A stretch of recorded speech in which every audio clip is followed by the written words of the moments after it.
এই পরিবারের বয়োজ্যেষ্ঠরা, হস্তিনাপুরের গণ্যমান্য ব্যক্তিরা এই সব কিছু দেখছেন কিন্তু কিছুই করছেন না। এবার এই সব কিছু তোমাদের ভাইদের হাতে রয়েছে। হয় এই দান গ্রহণ করে নাও, আর নয় ছেড়ে দাও। মহারাজ, আপনার কি এটা ঠিক মনে হয় যে আমাদের খাণ্ডবপ্রস্থের মতো অংশ দেওয়া হবে?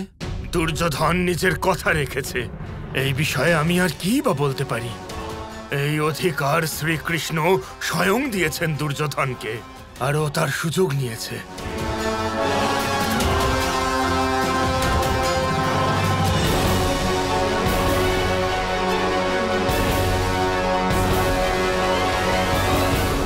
ঠিক আছে, যদি এখানে গুরুজনদের সামনে আমাকে খাণ্ডবপ্রস্থের মতো অংশ দেওয়া হয় তাহলে আমি তাতেই প্রসন্ন। কিছু না হোক, তাতে হস্তিনাপুরের ইতিহাসে এই কলঙ্ক থেকে যাবে যে মহারাজ নিজে এই অন্যায় করেছিলেন। অর্ধেক হলেও ধর্ম পালন তো করেছিলেন। তাই আমি পাণ্ডুপুত্র যুধিষ্ঠির খাণ্ডবপ্রস্থ নেওয়ার জন্য প্রস্তুত আছি, প্রস্তুত আছি, প্রস্তুত আছি।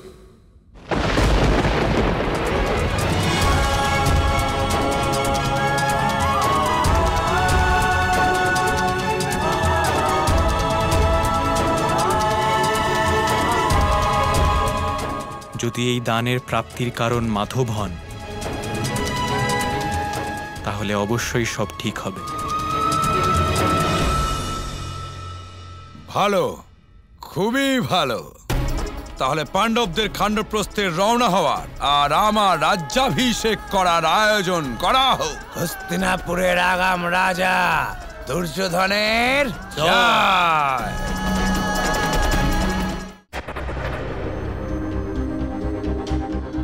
কানাই অর্জুন নিজের ভক্তির আবেগে বয়ে গিয়ে সবাইকে নিরাশ করে দিয়েছে। অজান্তে হলেও ও অনেক বড় অধর্ম করেছে কানাই। অর্জুন আমাকেও খুব নিরাশ করেছে দাদা। আমার এই কথা ভেবে দুঃখ হচ্ছে যে এবার অর্জুনকে যে যাত্রার সম্মুখীন হতে হবে তা অত্যন্ত কঠিন হতে চলেছে। কি? আমি বলেছিলাম অর্জুন যদি নিজে শিখে যায় তাহলেই ভালো হবে। যদি ধর্মকে শেখাতে হয় তাহলে খুব কঠিন হয়ে উঠবে এই যাত্রা। অনেক কষ্ট ভোগ করতে হবে, অনেক যাতনা ভোগ করতে হবে। আর ঠিক সেটাই হলো। অর্জুন নিজের অধিকার পর্যন্ত চাইতে পারল না। অর্জুনের এই কর্মের কারণে যে সমস্যারও জন্ম দিল তাতে না শুধুমাত্র ও নিজের, ওর সাথে ওর 4 পাণ্ডব ভাইয়ের, ওর মাতা কুন্তির এবং দ্রৌপদীর সবার জীবন খুব কঠিন হয়ে গেল। আর এনাদের সকলের জীবনে কষ্ট আর যাতনা আরো বেড়ে গেল শুধুমাত্র অর্জুনের এই ব্যবহারের জন্য। আর এতে অর্জুনের ভুল শুধুমাত্র এটুকুই ছিল যে অর্জুন আমাকে শুধু ভক্তের দৃষ্টিতে দেখেছে। আর আমি সবসময় বলেছি, ধর্ম স্থাপনার জন্য যে ধর্মের সারথি হবে সে শুধুমাত্র ভক্ত কখনোই হতে পারে না। কিন্তু ভক্ত না হলে আর কি কানাই? আর কি হতে হবে অর্জুনকে? কৃষ্ণ সখা, একজন বন্ধু।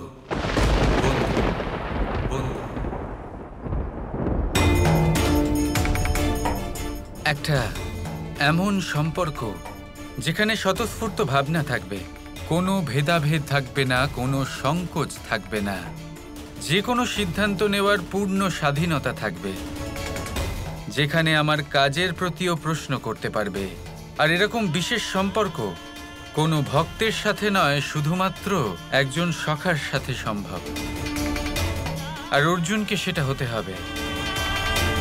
কৃষ্ণ সারথি তো অর্জুন বটেই, শুধু তার জন্য প্রস্তুত নয়। অর্জুন যেদিন যে মুহূর্তে এই সমস্ত গুণ নিজের মধ্যে জাগ্রত করে তুলবে, সেই দিন ও প্রস্তুত হয়ে উঠবে ধর্ম সারথি হওয়ার জন্য। এবার আরম্ভ হলো অর্জুনের একজন ভক্ত থেকে বন্ধু হবার যাত্রা। আজ অর্জুন আমার সামনে সবকিছু শুনতে, সবকিছু করতে রাজি আছে। যেদিন ও আমার কথার উপর প্রশ্ন করতে শিখে যাবে, যেদিন আমারই কোনো কথা ও অমান্য করবে, সেই দিন ওকে আমি ধর্ম স্থাপনের সবথেকে বড় জ্ঞান দেব। ওকে বলবো যে ধর্ম স্থাপনের এই মহাযাত্রায়, এই অনন্ত যাত্রায় ও হলো আমার ধর্ম সারথি।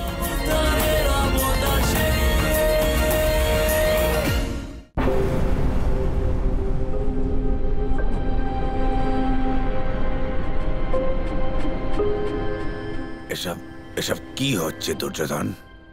মামা, আপনি এত বড় একটা অসাধারণ কাজ করেছেন, তাই আপনার অভ্যর্থনা তো হতেই হবে। আপনি আপনার কৌশল ও নীতি দ্বারা অসম্ভব কার্যকে সম্ভব করে ফেলেছেন। এবার তো মহা উৎসব হবে মামা। বাইরে যাও।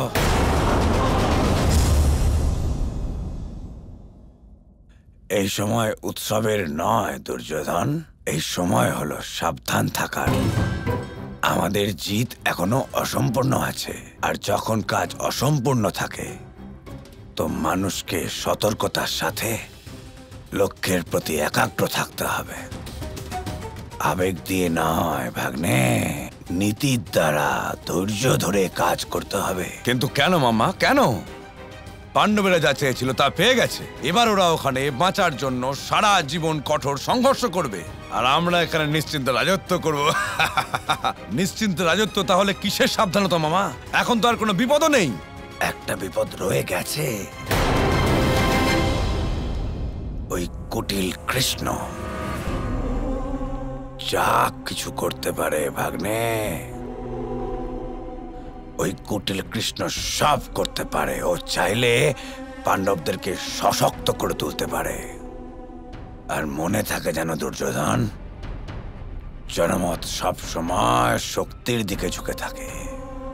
আর তাছাড়াও পাণ্ডবরা আগে থেকেই প্রজাদের প্রিয় ছিল। যদি ওরা শক্তিশালী হয়ে যায় তাহলে প্রজারা ওদের দিকেই চলে যাবে। দান যতই আমরা জিতে থাকি, কিন্তু খেলা এখনো বাকি আছে। কে কেমন চাল চালবে বলা যাচ্ছে না। তাহলে আমরা কেন বাসুদেব কৃষ্ণকে নিজেদের পক্ষে নিচ্ছি না? না ভাগনা, কৃষ্ণ কোন পক্ষে যাবে সেটা সে নিজেই নির্ধারণ করে। ওর মনে কি চলছে কেউ বলতে পারবে না। না সম্পত্তির লোভ আছে ওর, না কারোর প্রতি ভয়। সেই জন্য বলছি দুর্যোধন, আমাদের মাথা থেকে এখনো বিপদ কাটেনি। আমাদের সতর্ক থাকতে হবে।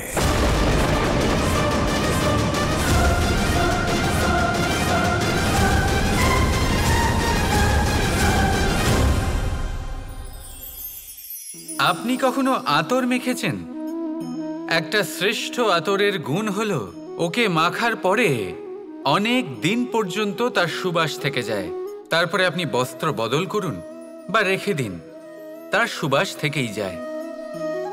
এবার ধরে নিন এই আতর হলো আপনার কর্ম, আর আপনার শরীর, আপনার বস্ত্র হলো আপনার জিহ্বা। যত শ্রেষ্ঠ আপনার কর্ম হবে তত বেশি এই সংসার আপনাকে জানবে। আপনার কর্ম যদি সর্বশ্রেষ্ঠ হয় তাহলে সারা জীবন মনে রাখবে, আর জীবনের পরেও আপনাকে ভুলবে না। এই কর্ম ধর্ম ভেবে পালন করবেন, কারণ এই চিন্তা ভাবনাই সত্য হয়ে সামনে আসে। সেই জন্য ভাবনাকে পুষ্ট করুন, যুক্তিবোধ শ্রেষ্ঠ করে তুলুন। সবকিছু নিজে থেকেই হয়ে যাবে, পথ আপনা থেকেই সামনে চলে আসবে, কর্ম নিজে থেকেই হতে থাকবে। শুধু কর্ম ধর্ম মনে করে পালন করতে থাকুন, আর আমার সাথে ভালোবেসে বলুন রাধা রাধা।